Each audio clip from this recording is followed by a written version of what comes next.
we have costume designer, stylist, and founder of Verte Luxe, Laura Frecon, coming up next.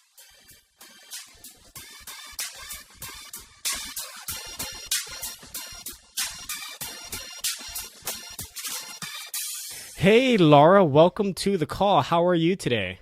I am great. It's sunny here in LA and it's a beautiful day and it's Wednesday, so couldn't be better. Nice. Yes, gotta love that California weather. Of course, not when you guys have fires all over the place, but we don't talk about that stuff. We keep That's it right. positive. That's right. We talk about the sun and the beach and the beautiful weather. It's always Yep. perfect here. Yeah. And so for everybody that doesn't know who Laura is, if you've seen Men in Black or True Blood, How to Get Away with Murder, Kong Skull Island, and who knows, probably half of Hollywood for all we know. Laura, can you share with everybody, who you are and just, your journey and your story? Sure. So, hi everybody. My name is Laura Frecon. I am a costume designer and stylist. I'm also the founder and CEO of an eco-conscious lifestyle platform called Verte Luxe. We could talk about Verte Luxe a little later, but for right now, I'll kind of fill you in on how I got started in the entertainment industry. I grew up on an orchard in Pennsylvania. My dad is a sax player and a farmer. My mom helped my dad with a family business. I was always taught this value of very hard work from a very young age. And I got very involved in theater as a kid and decided to go to college did a double major in theater and business. And then I moved to New York to go to grad school for theatrical design. Worked my way up from tiny, tiny black box theaters and student productions, just trying to get my name out there.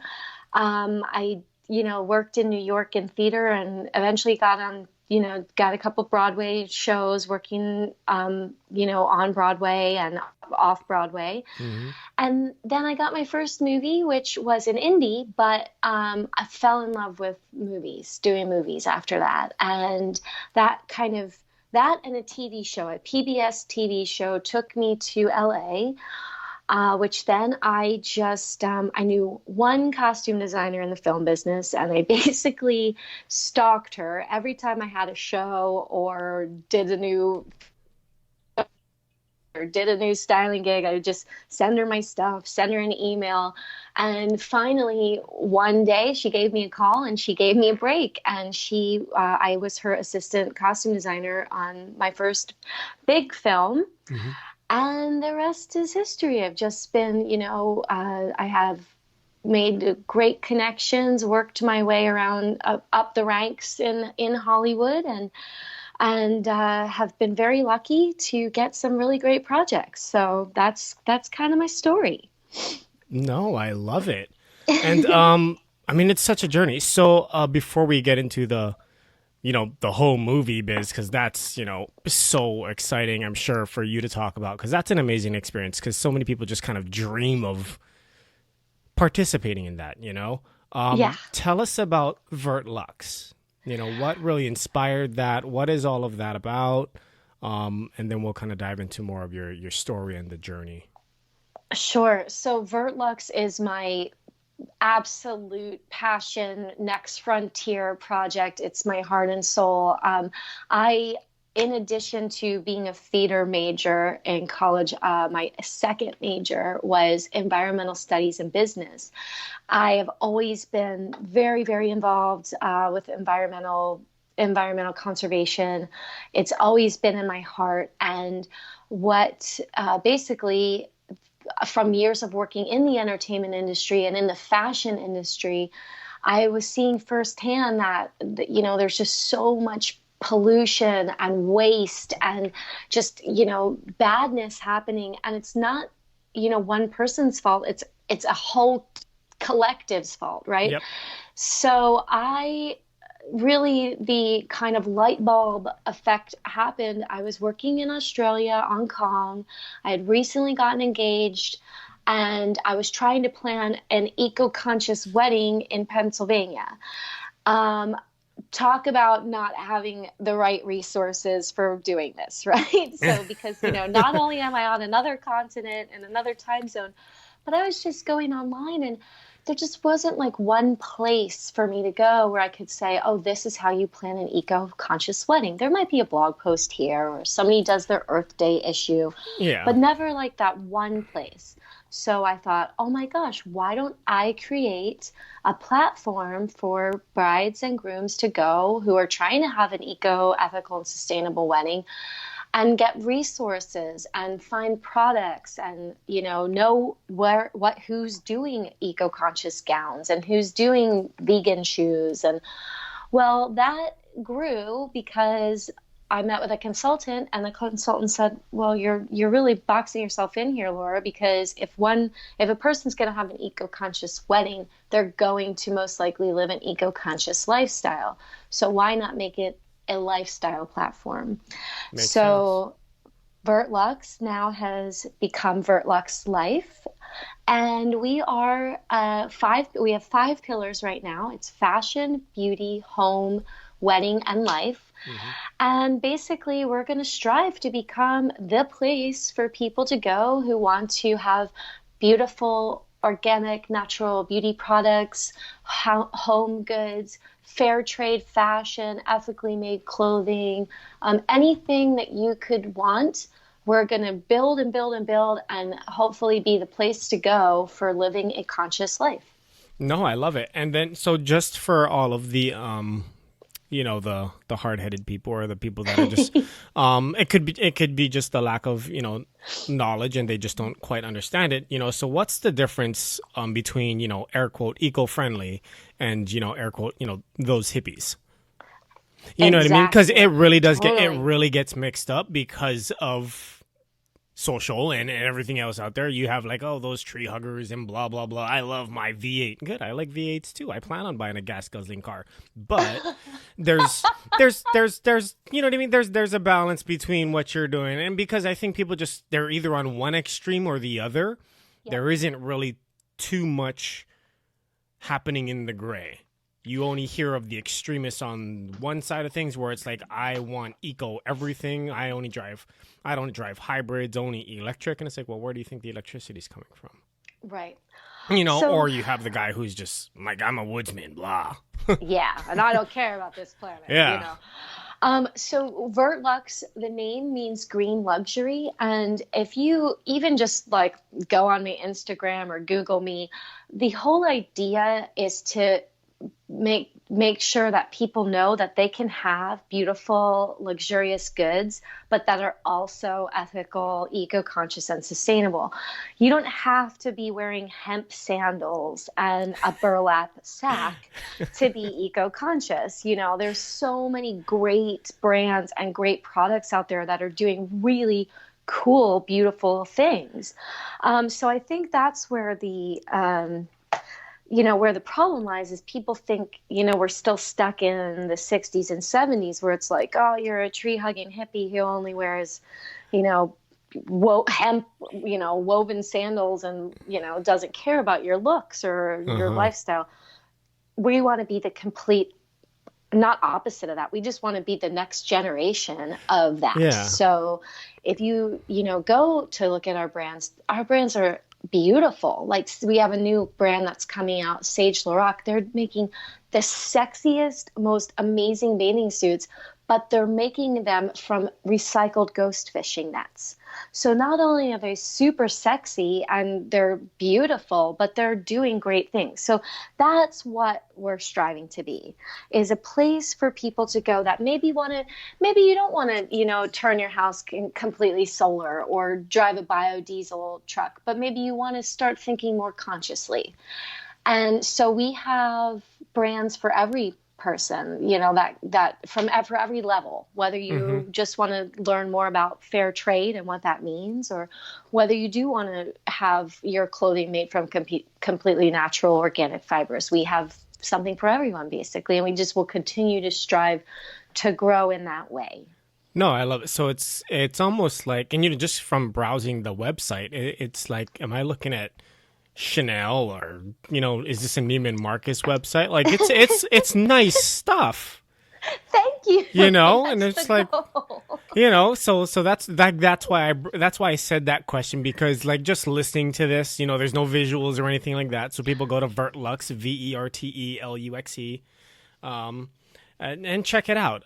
And so that way you'll kind of it'll give you a visual to what this audio is giving you as far as what she's trying to share. But I had to ask the question because if you once you hear eco-friendly, there's going to be more than just the one person saying like, oh, that's that hippie stuff. Exactly. Yeah. And I'm speaking from experience because that was me. It's like, oh, eco-friendly. Oh yeah, you hippies. Before it's like, oh, there's actually like some common sense stuff behind this. Okay, that makes sense, but it also takes the willingness to be open to realizing that it's not, the air quote hippie stuff. Right. Thank you. And so that's why I just wanted to make sure that there's some clarification there. But really, it's time to dive a little bit into the guts and the real struggle behind the journey of who Laura Frecon has become. You're known in Hollywood. You've many accolades. Somebody can just IMDb you and be like, wow.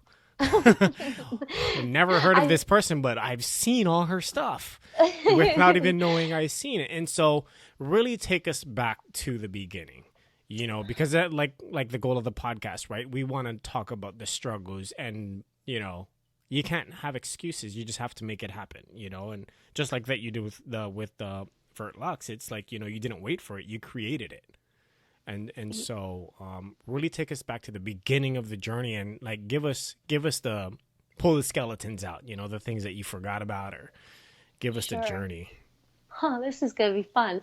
Well, so, I mean, like I said, I grew up on an orchard in Pennsylvania, and I came from a very humble background. My family has so much talent and drive within them, but they're pretty much some of the most humble people you would ever meet in your life if you met them.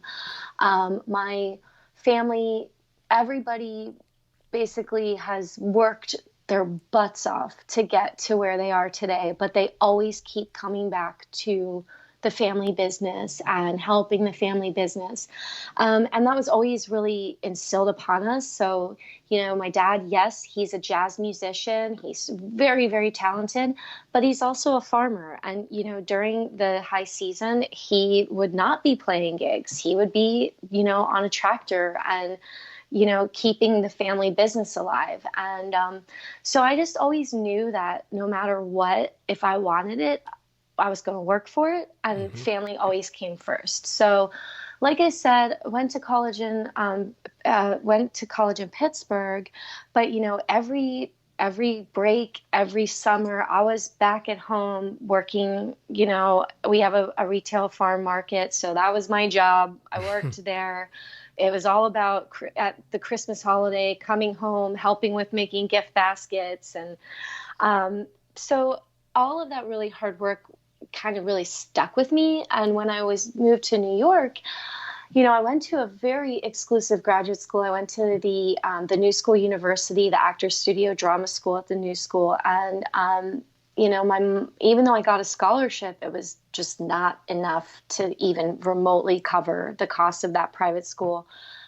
So I was like, well, I'll wait tables from the over on the night shift at the French Rose Cafe, and I'll be a personal trainer in between classes, and I'll take my classes, and I'll do the black box theaters and the small student productions. I just worked, and it was like, it wasn't even a question of, am I going to do this? It was like, well, how am I going to do it? And so it was just like, get a couple jobs. Maybe don't sleep for a couple years, but I love that. Yeah, so yeah, the one time I did get a talking to when I did have to leave my overnight waitressing shift because I fell asleep in class one day, and my teacher was like, you're not paying this much money to attend these classes if you're going to fall asleep in class. So I was like, okay, I think maybe I'll have to do more personal training because it's a little more flexible. So, so that's really how I just really hard work and just not even considering that failure was an option. It was just like, you don't have a choice. You have to make this work. Hmm. And that's basically how I got my start. No, I love it. And then so for we'll talk about Hollywood for a little bit. Sure, sure. It's not an easy industry to get into. No. It's not probably it's probably one of the hardest industries to get into. And it's not that, people aren't talented or they don't have the skill set, or things of that sort. A lot of times that you hear it, it's like you just have to have the grit. Yes. You hear about Sylvester Stallone, right? His story, making it, breaking it, like struggling, like a couple dollars in his pocket, like broke, starving, about ready to lose his apartment, and so on and so forth. And he wrote a script, and he could have sold it for tons of money. And especially being broke and struggling, tons of money looks really, really good. Right. But that would have been temporary, and it was, no, it doesn't go without me. The only way it sells is if I'm the star. And that changed the game for him. But he had, how many people would say that, knowing like, I don't know where I'm going to eat. I just had to sell my dog, which was my best friend. And this person's offering me money, but I'm not going to be a star. And just having the grit. And is that how Hollywood is? Because I'm obviously not in Hollywood. You'll help me get in there one day. but it's also who you know, right? It's all about relationships. But really, jokes aside, it's, where did that fall into it, and how did all of that come about? Because I know that's not an easy journey, regardless of what it looks like on the outside. Yeah, no, it is really it's a difficult cutthroat business. You really, when people say, oh, I want to be an actor, or, oh, I want to be an editor or director, you have to want that more than most things you would ever want in your life. You have to sacrifice so much. Like, I sacrificed a lot to get here. I took a leap of faith. I had a little bit of savings from like I said, I did a PBS show. And I had some savings, and I was like, okay, I'm going to make this leap. I, bought myself a Honda Civic, drove across country, lived on my uncle's. My uncle is the only relative I have out here. And, he was he's an actor and a playwright, and he was in doing a theater festival. And he's like, okay, you can live at my apartment for the month that I'm gone, but then you have to you have to have your own apartment when I get back. And I was like, okay, I can make that happen. Not as easy as you think, because I didn't know anybody. I didn't have any connections except for this one costume designer who, like I said, I stalked her. I mean, she was not interested in me at all at first. But, she would send me some encouraging, emails back like, well, keep up the hard work. You're going to be fine. Again, I was a personal trainer. I taught yoga. I taught private yoga. I taught private training just so I could have that kind of job that was very flexible.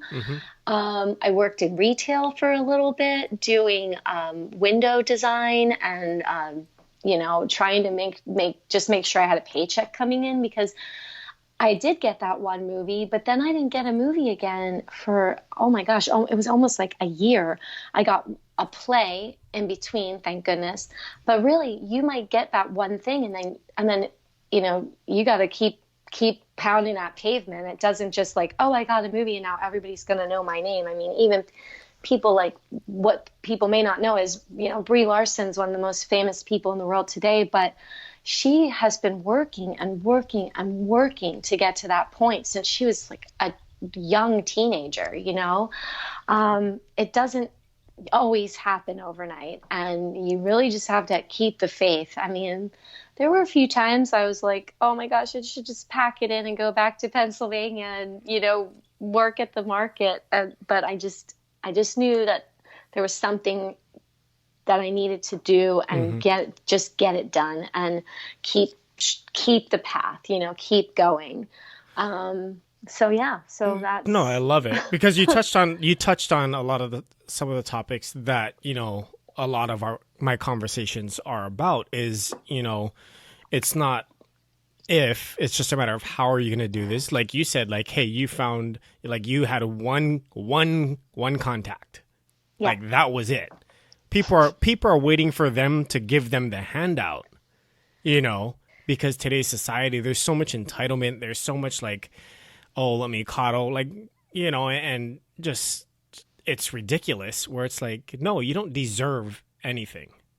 right. If you want it, you gotta fight for it. You gotta suck it up. You gotta take the punches. You gotta get used to being told no. Because, and I'm glad you said it, like it's like it's not an overnight success thing. Like everybody's overnight success story took them 10 to 15 years to make. Oh yeah. You And know? that's most people in most careers. You know, you only see the, oh, look how famous I am right now. No, like it doesn't happen that way. No, it doesn't. You know, and that's what it is. And that's what, like, really the message is, be like, stop with the excuses. You know, one of my mentors, he's very blunt, and he says, you can there's two things you can do. You can make excuses or you can make money, but you can't do both. That's true. You know, it's either you're going to be busy doing something and making something happen and going through the struggles and fighting for it, or you're going to sit there and make excuses. Pick one. Which one do you Right. want? What's the Jeff 10 years from now going to be saying? Still hanging around with the same broke people and living with the same excuses, or tougher, smarter, you know, went through the ups and downs, fought for it, won, lost, lived, loved, lost. Like, you know, and it's just so crazy to see people that just are waiting for the next handout. Oh, why can't I do it? Oh, because I'm waiting for this, like this person didn't give me the shot. Right. Or it's like, well, why are you waiting for them Right. to give you the Go shot? find another shot. Go take your own shot. You know, that's what I would say is like believe me, I have had so many doors shut in my face and I know I'm not the only Give us some one. examples. Give us some examples where it's like you, like that was the one, right? This is the break I need. This is the one break I need. If I just get this one, my whole life will change. Because, you know, everybody always knows, like, it's always based off of just that one thing, right? And everybody's life changes. You know, Yeah. there's never going to Yeah. be another opportunity in the Ex- moment. So give us some examples of, like, this was the one that I wanted and I needed and I knew it was going to change my life, and then the door shuts. Well, I mean, since I'm being going to be completely honest. You know, my Mad Men, you know, Mad Men's probably one of the most famous shows that I have done, and we got nominated for an Emmy, and basically a week later, my boss was like, "I don't think it's working out between us." I went off to do Men in Black 3, and she was not during our hiatus, and she didn't really.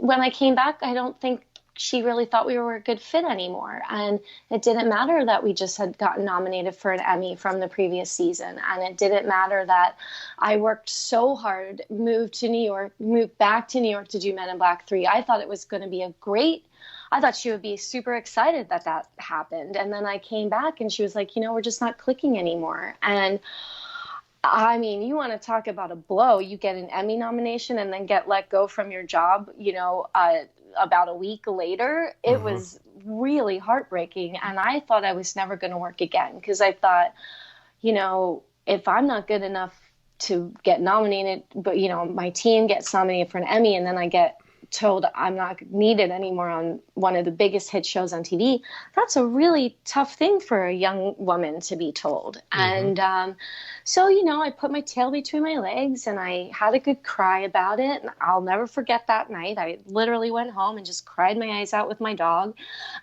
And, I did. I held him on my lap. I was like, what am I going to do? You know? And And then he's just, and he, but and he's probably sitting there, like sitting there, but he's feeling your pain. totally. He's looking at you. It's like, I'm crying for you, and I don't even know why I'm feeling these emotions. Look at my puppy eyes. Yeah, so I just tail between the legs. I started immediately just reaching out to some designers that I had, met, known, been following for a while, following their careers. And I just so happened to, reach out to Audrey Fisher, who was the costume designer on True Blood at the time. And I said, I'm back from Men in Black 3. I'm back in LA looking for, a new team to work with. And it just so happened that her assistant costume designer had decided wanted to get more into movies. And so it was like kismet, I ended up getting hired on True Blood as the assistant costume designer. Um, I loved working with Audrey, and it ended up being one of the best things that ever happened to me because True Blood is like my TV family. Those people, like the whole costume crew, I'm still really close with them. I loved that. I loved being on that show so much. I loved working with the crew I worked with. And to this day, we're still really good friends. Two of my teammates from that show actually came to the Verte Luxe launch event and were there 100% to support me, So that horrible thing that happened ended up becoming one of the best things that could have really happened to me. No, and I love it because, you're being vulnerable with us, and it's, you went through the emotional roller coaster, but you didn't wallow in your pity. And that's the most important thing. Like, yes, you cried out. Everybody's going to get hurt. Everybody's going to get a door slammed in your face. You're going to be told no. Welcome to life. Just because you have to pay your own cell phone bill doesn't mean that you know what you're doing in life. Right. Good luck. Unless you got a trust fund sitting somewhere, then life's going to teach you some lessons. And hopefully you have not burned any bridges along the way, because once you get through your emotional roller coaster, and hopefully it's faster, but it's up to the person Mm-hmm. on making the decision to flip the switch and be like, all right, okay, this sucks, great, I'm still sad, I'm still mad, whatever, you're still dealing with the emotions, but you get up and do something. So how has that attitude really helped direct not just your career in Hollywood, because you're entrepreneur and just so many other things, but it's almost a common denominator where it's like you almost, for lack of better words, it's like a no doesn't even phase you. Yeah, I mean, I've gotten a lot of no's in my life from other things too, not just like, oh, you're not going to get this agent's not going to sign you, or that you didn't get that job. Like, I interviewed for a movie that I thought for sure I was going to get. And I mean, I was confident. I really thought it was mine to have. And no, turned out they went with somebody else. And I guess, same thing, you take those same principles, like with Verte Luxe. I'm putting myself out on the line to start this company that a lot of people, when they finally understand what Verte Luxe is, they're very excited about it. But at the same time, they're like, what? What are you doing? Like, well, how does that even work? And I just have to stay true to myself, I guess, and know that I'm doing something good for the better of myself, and I'm doing something good for the better of my people and the people that I want to help. And I think that by keeping that mindset and that philosophy, it helps to get you through the times when you're like, oh my gosh, I haven't made a sale and blah, blah, blah. Or like, I just did a big event and nobody signed up, or whatever. Mm-hmm. You just have to keep saying, like, believing in it. I guess that's what it is. Believing in what you're doing, staying completely honest and transparent. I think that's a really important thing too. There is that mindset of fake it till you make it, but be true to yourself, you Yeah. know? And to me, that's a really important value to have. Yeah, I think the fake it till you make it, like, it might have worked in the past, but especially nowadays with social media and all of that stuff, like, you can fake it till you're exposed. Because Yeah. social media like, nobody believes you. We all know you hopped a fence to go take a picture by that jet, or you rented the Lambo and you're going to go return it in 4 hours because you didn't want to rent it for the day. Or, you know, like that 10 grand that's all over your bed that you're, you know, air quote balling with is going right back into your bank account or to your dad's bank account, depending on who you are. Yeah. You know what I mean? Like it's exposing people because in 5 years, like nobody's playing the long game. You know, Right. in 5 years, I'll see you at McDonald's, and yes, I do want extra large fries with that. Because McDonald's fries are good. Not gonna lie. That's probably why I always use McDonald's in that example. In-N-Out, no. Then again, no. In-N-Out fries. That's pretty good. But we're not talking about fast food because Right. like we'll go down a whole nother rabbit hole. Like McDonald's or In-N-Out, which one's better? I don't know. Are you doing animal style? You know? But really, what's the big driver? Because I think even for people that are trying to get into acting, you know, or anything like that, entrepreneurship or whatever it is, how would you really explain it? You know, how you said like fake it till you make it. But I think you do need to use that, you know, the fake it till you make it. But I think it's more of a mentality thing because you need to be so blindly in belief that you can make it that the thought of not making it doesn't exist. So you have to fake yourself out. Be like, no, I'm going to make it. Yeah. What? There's a 0.2% chance that you're going to make it, Jeff. Good. That's all I need. You know, it's like in Dumb and Dumber, right? When Jim Carrey, his character, and she, like the girl he was trying to ask out or whatnot, and she's like, it's probably like a 0.001%. And his answer's like, so you're telling me there's a chance. That's right. I remember that. You know? But it's like, people laugh at it, and it's comical, but it's like, that's actually real life for him. Because there was nothing going for him to become Jim Carrey. Right. You know? Right. Yeah. There was such a truth to that little comical, you know, cut right there. But it's like, yeah, you do have to fake it till you make it. But you have to be honest. You got to be transparent. Like, you have to allow a filter, or the lack of a filter, I should say, of authenticity. Because that's what's going to propel you. That's what's going to help drive you. That's what's going to help you build and keep relationships that you never know when you're going to need. Right. You know? And so how has that really helped you? So not necessarily living the fake it till you make it life, but more so having the fake it till you make it mentality where it's just blind belief, but really staying just in the grind and honest, transparent, you know, and just maintaining your authenticity and staying in your lane and not keeping up with the Joneses. You know what I mean? Because that's another trap.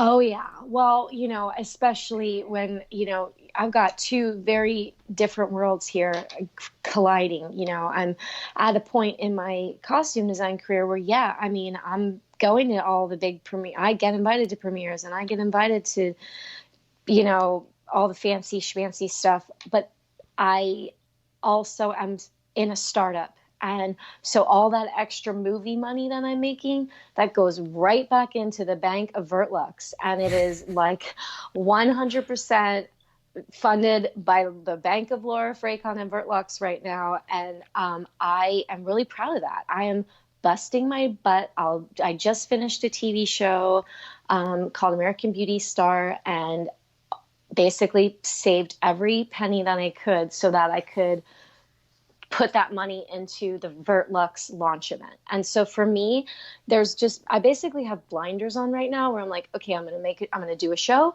and that all the money from that show, after paying my, you know, bills to live, it's going into Verte Luxe. And, you know, sure. I miss, like, I didn't do my ski house this year because I was like, well, rather than paying for my ski house, I'm going to instead put that money to Verte Luxe. And so it's more of a like, where are your priorities? Set your priorities, decide what you want. I have a vision board in my office that every day I stare at that thing. I write little notes to myself.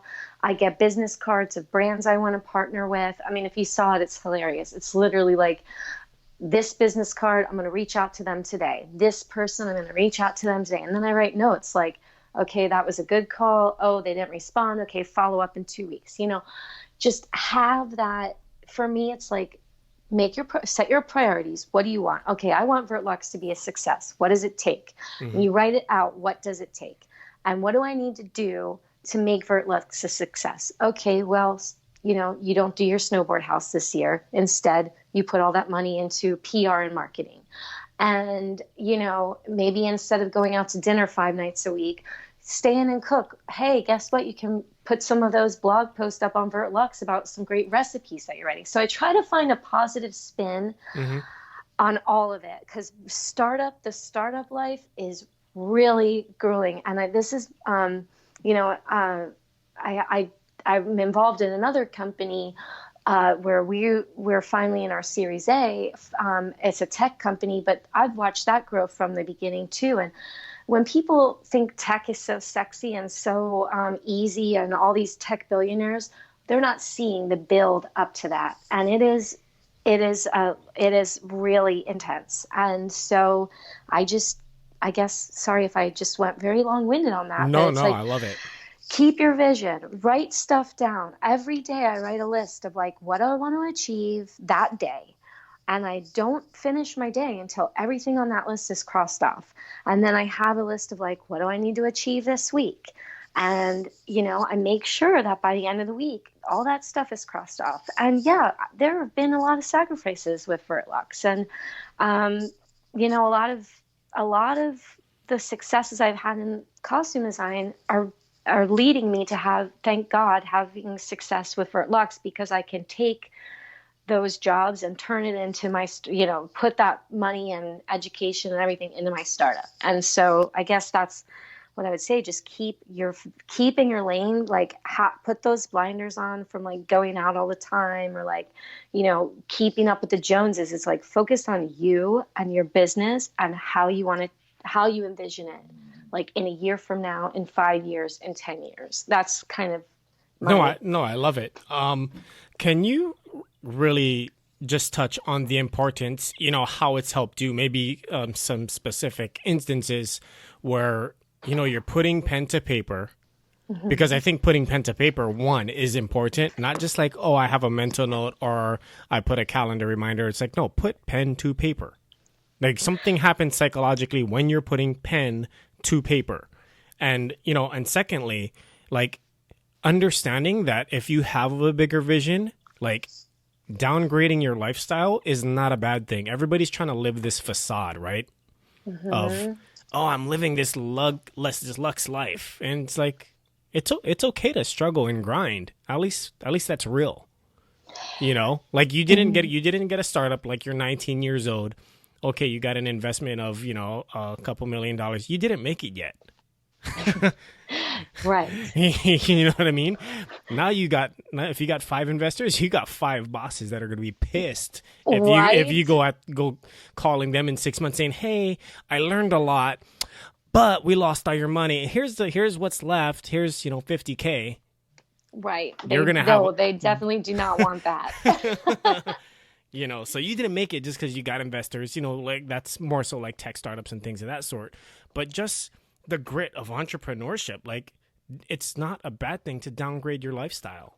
Yeah, I mean, I am actually really embracing this, and I know it sounds really silly, but one of the coolest things that has come out of all of this is I discovered Marie Kondo, which I'm sure like the world has discovered Marie Kondo, but I only recently did in the last year.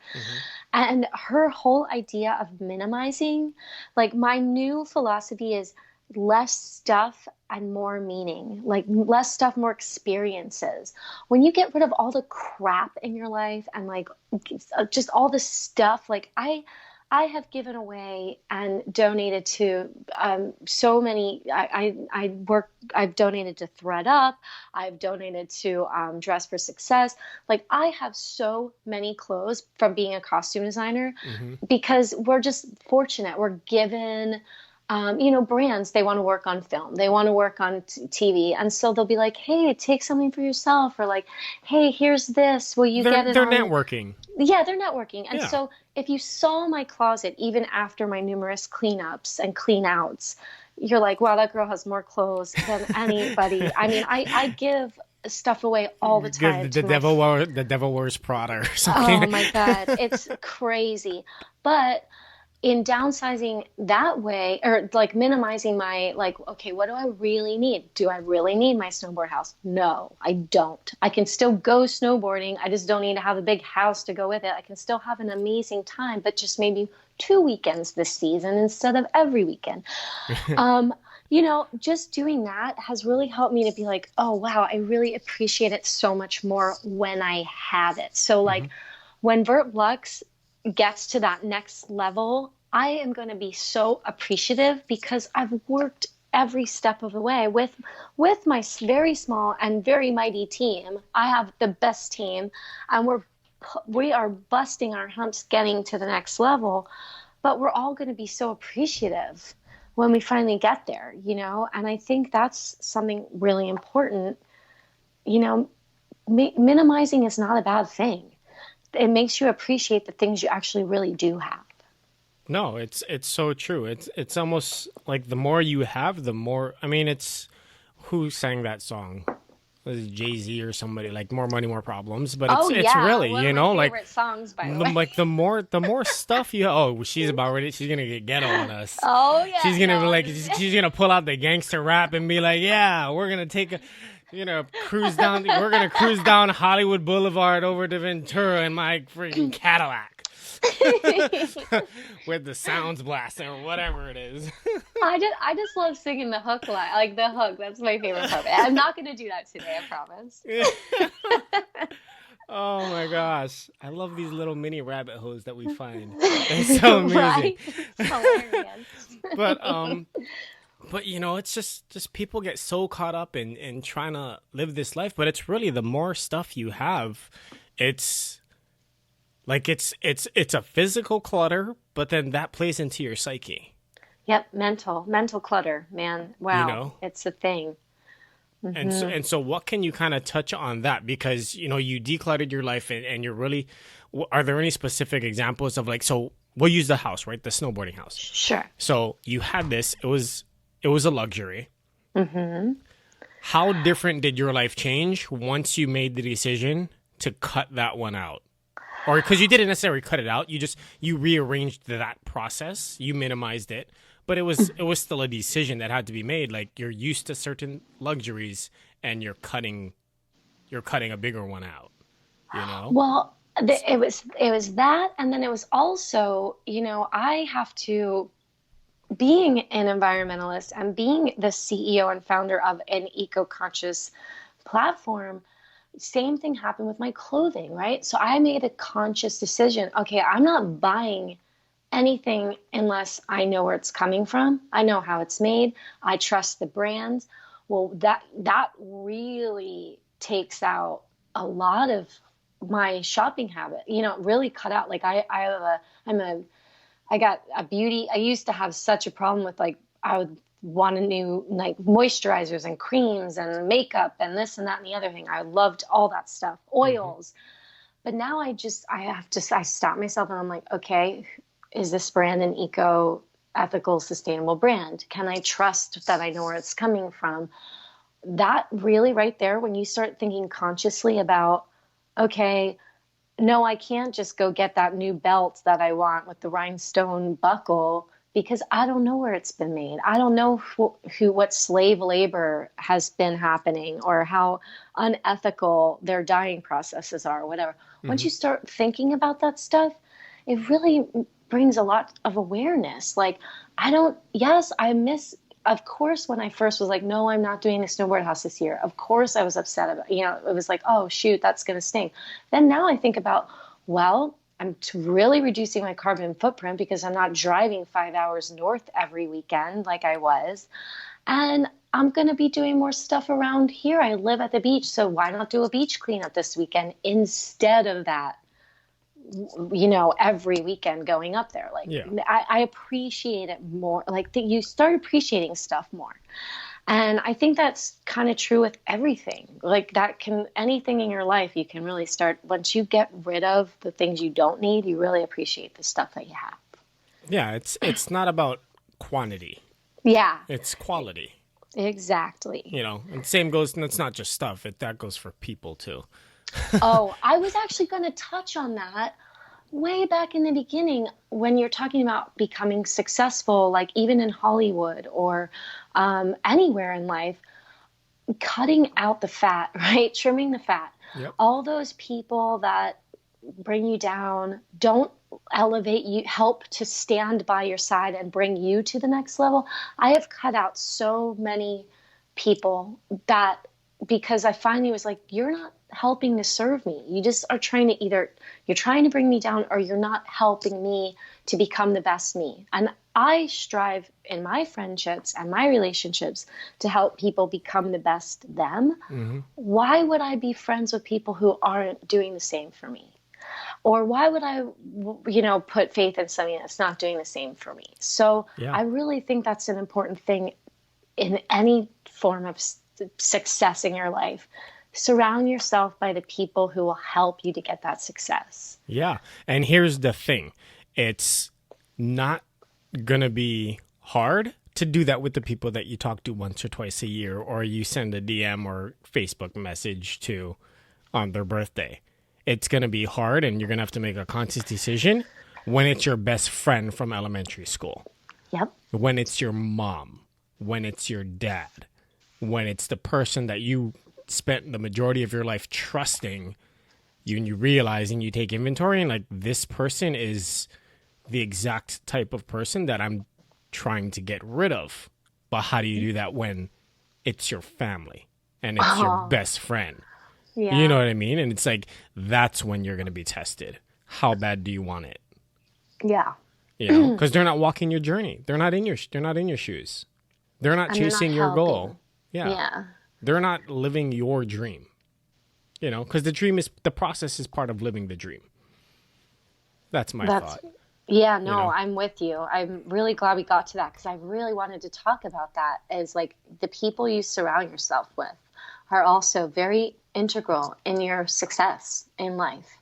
And I'm glad we talked about that. No, it's so true, because if it's one of those things where if like, show me the 5 people you spend the majority of your time with, and I'll tell you the type of person you are or are on your way to becoming. Yeah, for sure. It's that simple. Well, because it's association. You know, you are who you associate with. It's a real thing. Why do you think millionaires always hang around with millionaires? Because they're planning how to make their next million. Yep. You know, or if your 5 best friends are broke people, guess what? You're going to be the 6th. Just saying. Why? Because you might be rich now, but they're going to suck it out of you. It's the law of attraction. Call it what you want. Call it whatever you want. It's almost, I mean, I don't want to say scientifically proven because I'm not, I don't know that for sure, but it's pretty provable. Yep. Where, I agree. like-minded people, they just become attracted to each other. So if you're attracted to a whole bunch of broke people, you might want to self-reflect for a little bit and take inventory of your life. And so, really, can you give just some examples on, like you said, trimming the fat?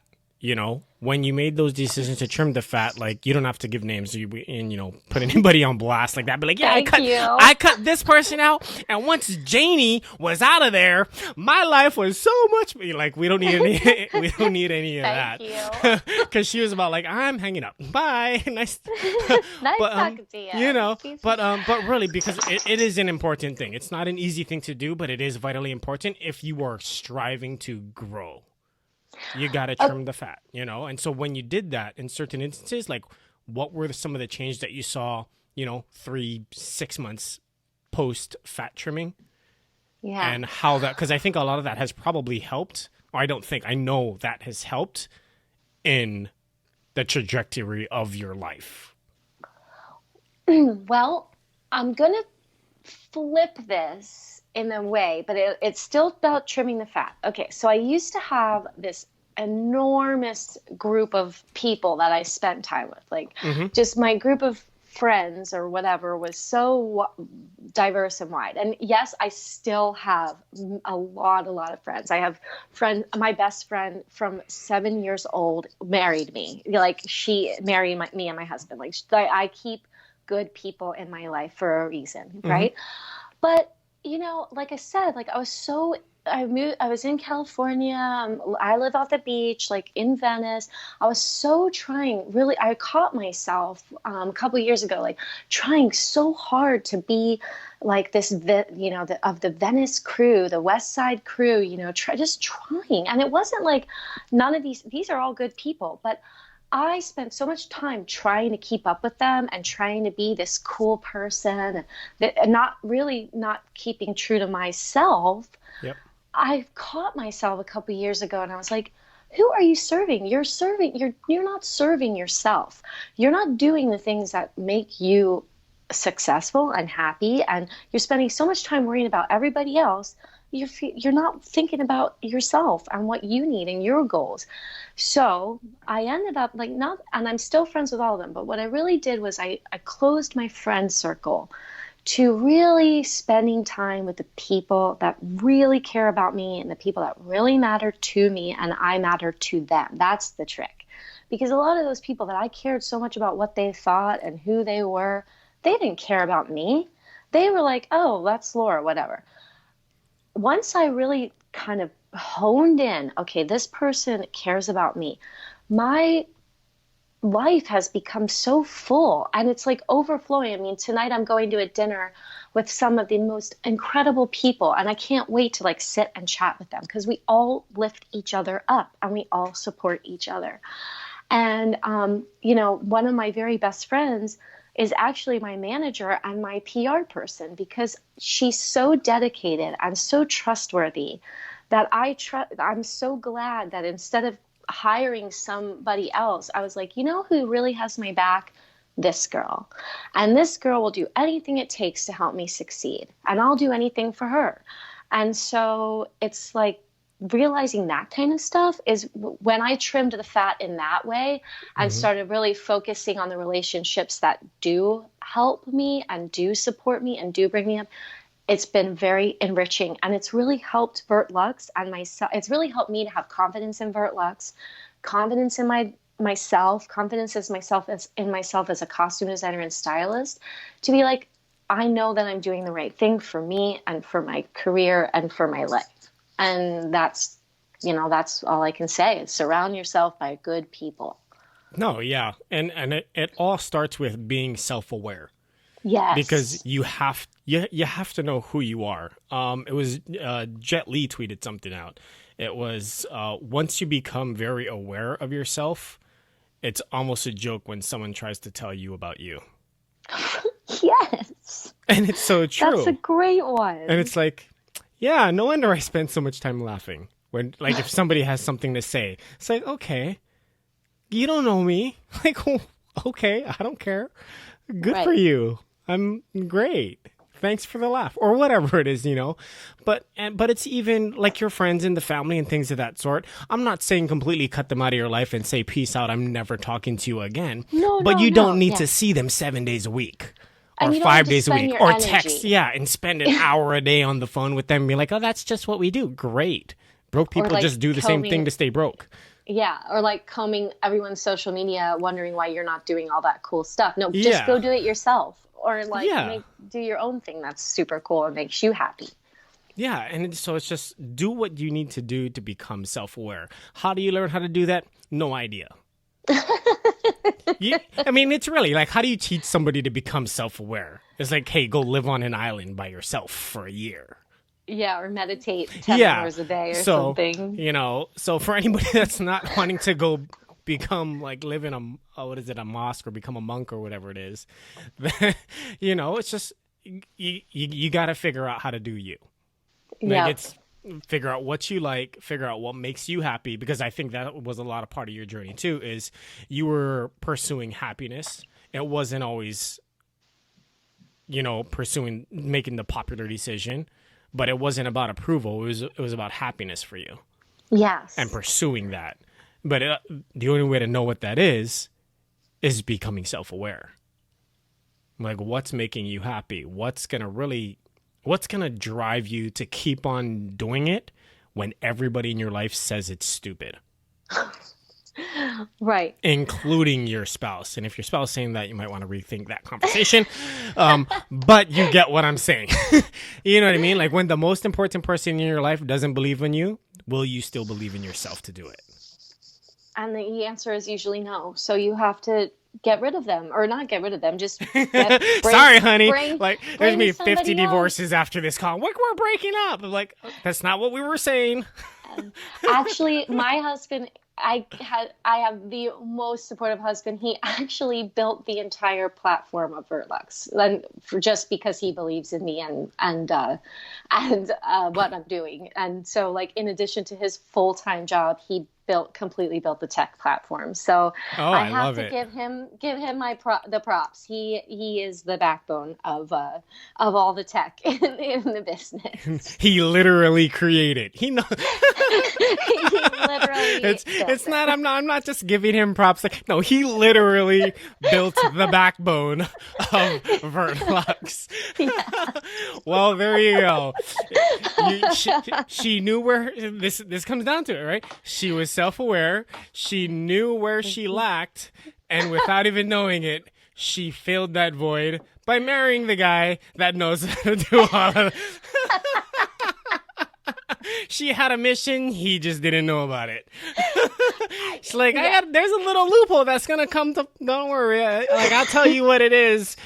We'll talk fashion later. Let's go to the honeymoon, and when we come back. So, by the way, hun, what happened was, you know that techie stuff that you do? I'm gonna need you to do this whole thing and like build all of it. Do you need support? No, I need you to build all of it. Love you. Okay, I'm gonna go make clothes now. Oh, I love it. That's probably completely not how it happened. I hope not at all. But it is thank you. But so hilarious to like just I don't know, just talk out of my butt sometimes. Because it's funny. Like, you need to laugh. If you're not laughing, you're not living. I don't know. I am with you. You have to joke around about it. That makes no sense. Well, it made sense to us, and we're the two people on the call, so we win. But for anybody wanting to get more information on you, Verte Luxe, any projects that you're working on, where can people find you and, just learn more about you and everything that you're doing?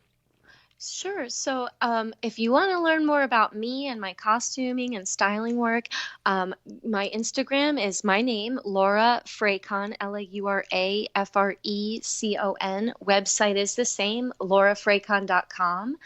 And of course, Verte Luxe is our website is www.verteluxe.com, and our social media handles are at Verte Luxe Life.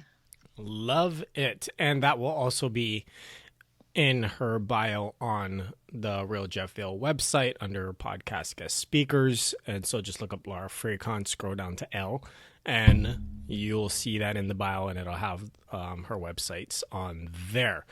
Thank you so much for this amazing call, Laura. I do appreciate it. And I hope you have a wonderful day, and I'll see you in Hollywood. This call was so fun, Jeff. Thank you. Well, I loved talking to you. We are great. More than likely going to have another one, hopefully sooner than later. I love that. Thank you again. Thank you. You have a wonderful day. Goodbye. You too, Jeff. Bye. Thank you so much for listening today to this episode. I know you're having fun because I'm having a ton of fun. Don't forget to subscribe. Don't forget to tell your friends, because we got so much more, and I don't want anybody to miss it. Let's change lives. Share